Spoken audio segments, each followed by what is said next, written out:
नाता डङरङ त्यही लड्यो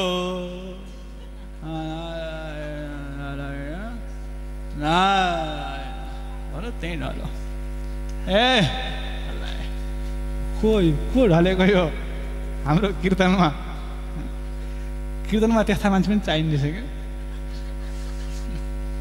ती डुबेका थियो अरू डुब्नु सक्दैन ती कति रसमा डुबेका हुन्छ ती बराबर अरू व्यक्ति डुब्न सक्दैनन् त्यसरी आनन्दले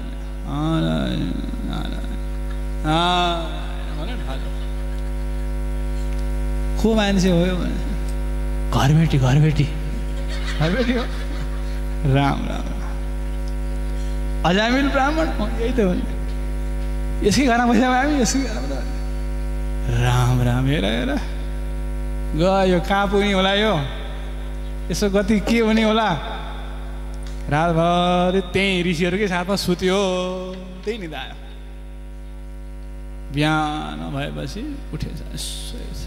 हेर्दा त आफ्ना घरमा त नारद आदिका दिव्य दिव्य ऋषिहरू हुनुहुन्छ ब्राह्मणहरू हुनुहुन्छ ओहो हजुरहरू कहाँबाट कहिले आउनु भन्छ हिजो कीर्तन पनि छैन बिर्सेछ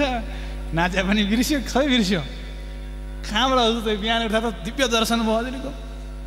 बिहान उठ्दा कुनै दिन राम्रा ज्ञानीको पहिलो दर्शन पाइएछ भने त्यसको ज्ञानको त्यसको आत्माको उज्जीवनको दिन आयो भन्ने बुझ्नुपर्छ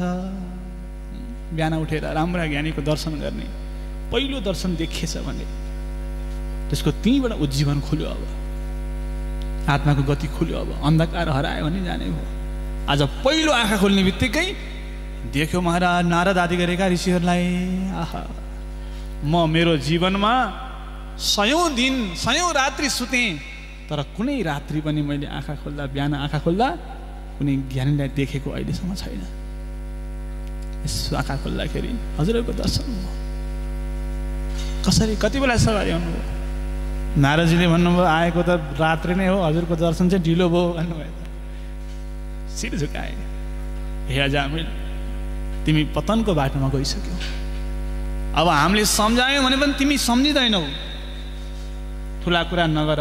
भन्छौ हामीसँग उल्टै द्वेष गर्न खोज्छौ तिमी अब किन त्यो मद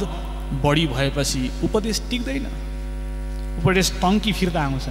टङ्की भने बुझ्नुहुन्छ ठोकेर आउने क्या टङ्की आउने भन्छन् नि क्यारीमा टङ्की खेल्छन् नि उपदेश दियो भने उल्टो ठोकेर आफैलाई आउँछ अब तिमीलाई उपदेश दिने बेला छैन यसो गर उसो गर यसो गर यसो नगर भन्ने बेला छैन एक वाक्यमा तिम्रो गति हुने बाटो बताइदिन्छौ तिम्रो कान्छो छोरोको नाम नारायण राख एक वाक्यमा भनिदिन्छौ गति हुने बाटो ल भनेर जानुभयो कान्छो छोरोको नाम नारायण राखियो राम्रो छ कान्छो छोरो सानो छ बोलाउँछ नारायण भगवान माथिबाट यसो हेर्नुहुन्छ झुलुक्क कति प्रेमले बोलाएको मलाई होला भन्ठानेको के हुनु छोरोलाई बोलाएर नारायण उठ गएर सुतिरहेको आफ्नो छोरोलाई हल्लाउँदै भन्छ नारायण उठ बिहान भयो नारायण उठ बिहान भयो अरूले सुप्रभात गाउँछन् ठुला ठुला ज्ञानीले बिहान उठ्ने बित्तिकै हे मुक्तिनाथ भगवान उठ भो उज्यालो हे रामचन्द्र भगवान उठ भो उज्यालो हे कृष्ण चन्द्र भगवान उठ भो उज्यालो हे बद्रीनाथ भगवान उठ भो उज्यालो हे भाष्यकार भगवान उठ भो उज्यालो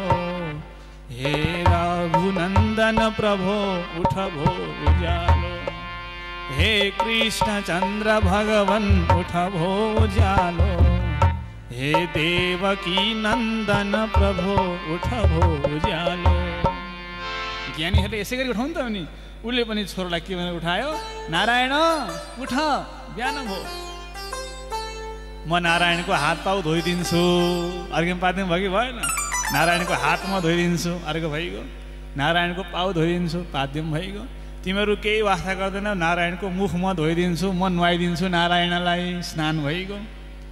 नारायणले नखाइ त म खाँदै खान्न भन्छ नारायण नभई म बस्दिनँ भन्छ भनेपछि प्रत्येक क्षणमा भगवानमय उसको जीवन बित्यो अन्तिममा यमराजका दूत आएका थिए नारायण भनेर चिच्याएको थियो महाराज। त्यसै बिचमा भगवानका पार्षद आएर यमदूतलाई परास्त गरी